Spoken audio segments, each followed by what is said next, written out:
Why was the iconic green hue used in the original Matrix trilogy of movies removed from the fourth movie? This is one of the most frequently asked questions about the fourth Matrix film. That, and why instead of the simulation looking sickly, does the city in Matrix Resurrections look bright and colorful, like the real world?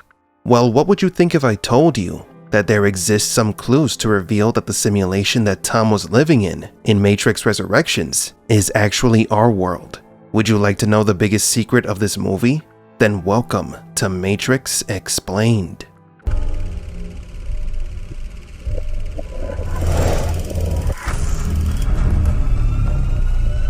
Welcome to the desert of the real. After the release of the original Matrix, many people have wondered if we are living in a simulation, just like in the movie. The city in the Matrix is a metropolis indistinguishable from cities like New York or Chicago, but it's neither city nor any other real-world city.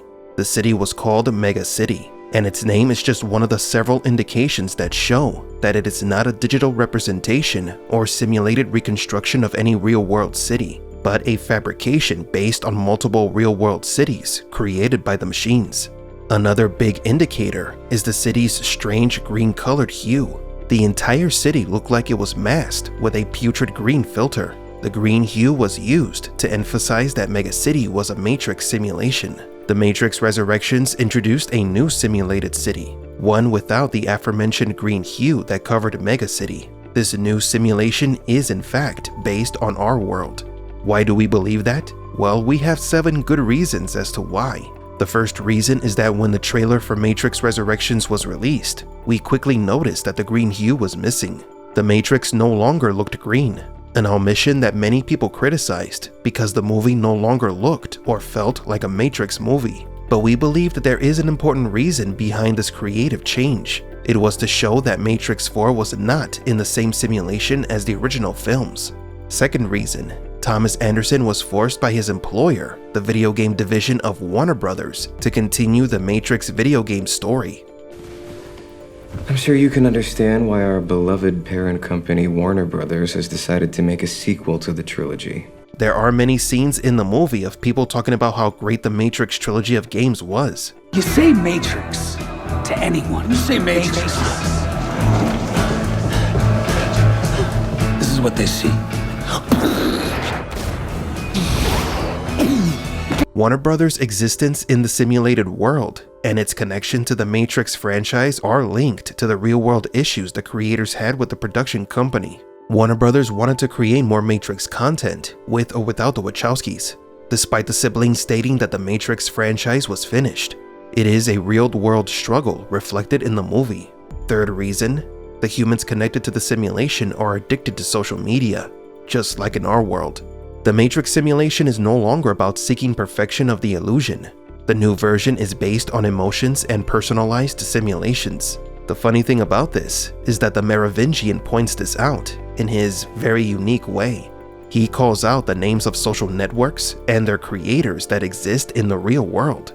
You gave us space to suck and couch flick slimy wiki peasant shit! Fourth reason, maps of the city that are in the movie are not of any fictional city like Mega City, but rather real cities like Chicago. Mega City was a very important setting in the original movies and video games. The fact that it is not even mentioned in Matrix 4 is no coincidence. Again, it's because the Matrix Resurrections simulated city is based on our world. However, Matrix 4 wasn't the first time that our world was depicted as a simulation. Thus, the fifth reason is the Matrix comic titled Get It, which is about a man who goes to the movies to watch the Matrix movie. At the end of the comic, it is revealed that the man was persuaded to see the movie by his friends, who turned out to be undercover agents, to see if the man would start to doubt reality after watching the movie. The real-world conspiracy theory that says that the Matrix was made to hide the truth that we do live in a simulation inspired this comic. Sixth reason, the bots. These new Matrix programs attack in packs, and they live among the humans, hiding in plain sight.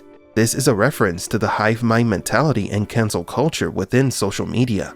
An interesting theory has recently come up that suggests that much of the internet is dead and that it is bots that have taken control. Some are used for nefarious purposes, such as manipulating elections, or destroying a person's image and livelihood.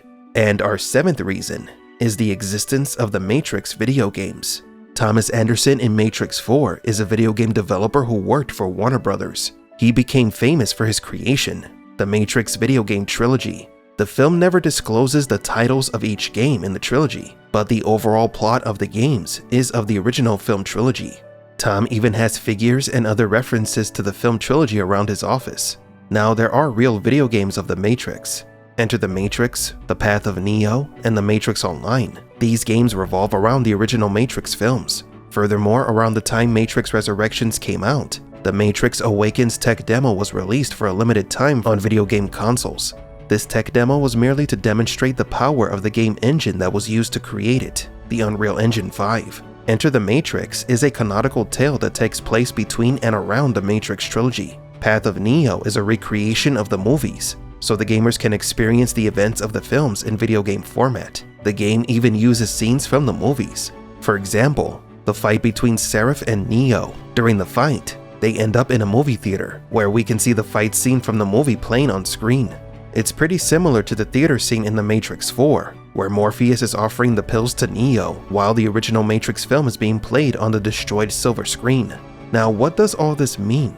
It's not that The Matrix 4 is being meta by doing things like mocking Warner Brothers, because as we saw in the Path of Neo video game and the Get It comic book, the idea that The Matrix is a work of fiction created by the machines to hide the truth from the humans has been done before. This meta has existed since time of the original trilogy. What happens in the simulated city of The Matrix 4 is happening in our world.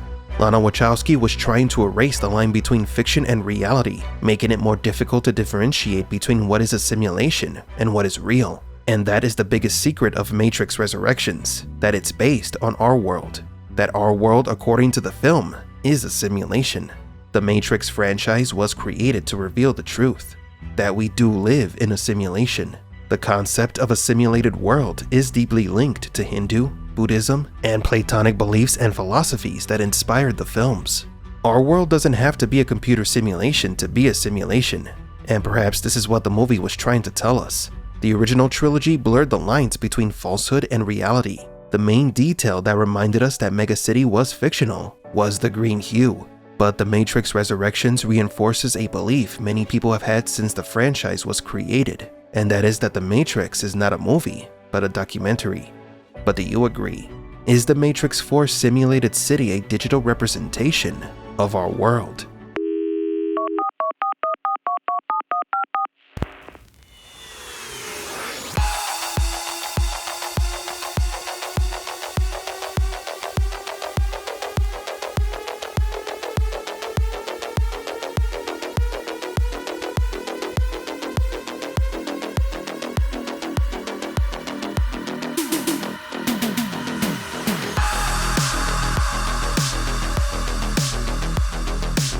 For Matrix Explained, please leave a like and subscribe. And thank you for visiting the Desert of the Real.